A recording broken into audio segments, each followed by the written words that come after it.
যেখানে সমস্যা আছে সেখানে সমস্যার সমাধানও থাকবে, এটাই তো স্বাভাবিক, তাই না?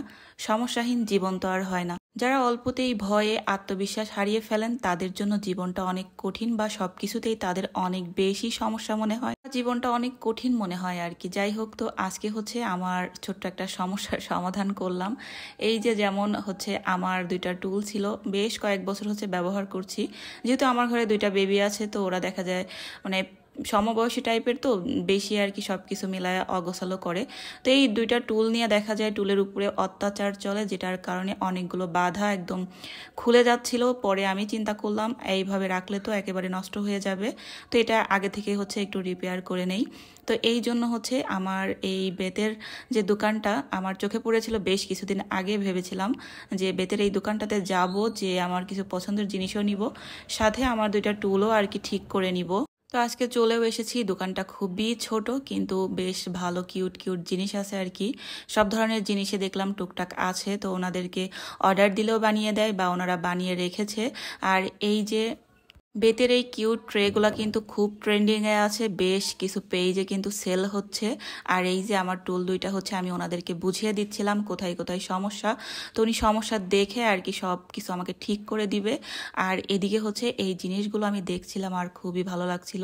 আর এই যে একটা মিরর, এই মিররটা তো আমি নিবই নিব, কারণ আমার চোখে পড়েছে, আমি অনেকদিন আগেই দেখেছি। তো এটা হচ্ছে আমার খুবই ইচ্ছা ছিল, তো এখানেও যেহেতু পেয়ে গিয়েছি তো আজকে তো নিয়েই যাব আমি। আর এই যে বাচ্চাদের ছোট দোলনা দেখছিলাম, তো আদিবা দেখছিল কিন্তু বায়না ধরে নাই নেয়ার জন্য, বুঝতে পারে আর কি। আর এই যে কিউট কিউট কিছু জিনিস ছিল, খুবই ভালো লাগছিল, কিন্তু প্রাইস বেশ ভালোই ছিল। এখন হচ্ছে বেতের জিনিসের প্রাইস আগের তুলনায় অনেক বেড়ে গিয়েছে। আর এই মিররটা যেহেতু আমি নিব, তা ওনারা দেখলাম পিছন সাইডে হচ্ছে পাতলা কিছু কাগজ লাগিয়ে রেখেছে। তো আমি বলেছি যে না, কাগজটা চেঞ্জ করে আমাকে বোর্ড লাগিয়ে দিতে হবে, যেহেতু আমি দেখে শুনে নিব। অবশ্যই ভালো দেখে শুনে নেওয়া উচিত, তাই না? টাকা দিয়ে যেহেতু কিনছি আর কি। তো কাগজটা আর কি দেখা গেল একটু পানি লাগলে পচে যাবে বা নষ্ট হয়ে যাবে, যেটার কারণে আমি ওনাকে বলেছি বোর্ড লাগিয়ে দিতে। পরে ওনারা হচ্ছে বোর্ড লাগিয়ে দিচ্ছে। এটার জন্য আবার আলাদা প্রাইসও রাখছে। যাই হোক, সমস্যা নাই, কিন্তু তারপরেও আমার জিনিসটা ভালো হোক এটাই আমি চাই আর কি, যেহেতু আমি দেখে নিচ্ছি আর কি। আর ওদিকে আমার টোলটার কাজ শুরু করে দিয়েছে, তারা কাজ করছেন। আর কাজগুলো বুঝিয়ে দিয়ে এই টাইমটা চলে আসলাম আমি বাটা শোরুমে। আমি দেখছিলাম বাটাতে হচ্ছে 50% ডিসকাউন্ট, তাছাড়াও আমার হচ্ছে একজোড়া জুতা নেওয়ার খুবই প্রয়োজন ছিল, তো এই জন্য চলে আসলাম। তো এর মাঝে আবার দেখি যে 50% ডিসকাউন্ট দেখে আমি আবার একটু খুশি হয়ে গেলাম, যেহেতু ডিসকাউন্ট আছে আর কি। তো আমি হচ্ছে দেখছিলাম আমার জন্য জুতা। আমি হচ্ছে স্লিপারের মধ্যে নিব, দেখা যায় ড্রেসের সঙ্গে পরার জন্য।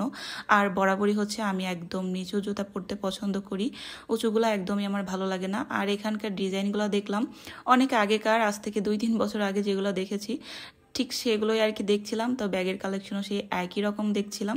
কেউ হয়তো আবার মনে করতে পারেন এরা তো চেঞ্জ করে ঠিক আছে, কিন্তু আমার কাছে মনে হচ্ছিল যে আগে যেগুলো দেখেছি, কারণ যেহেতু মাঝে মধ্যে আসা হয়। যাই হোক, তো আমার পছন্দ মতো একজোড়া জুতা নিয়ে চলেও এসেছি। আর এদিকে দেখলাম আমার সব কাজ কমপ্লিট, তো আমার জিনিসপত্র নিয়ে চলে এসেছি। আমি হচ্ছে একটা বাড়তি বেতও নিয়ে এসেছি, এটা দিয়ে অন্য একটা কাজ করব, আমার একটা মাথায় বুদ্ধি আসছে আর কি। তো আমি আর কি একটু নিয়ে চলে এসেছি। আর এই তো আমার সেই ট্রেটা নিয়েছি, আর সাথে হচ্ছে আমার সেই শখের মিরর, এটা বলবো আমার একটা শখের মিরর আর কি।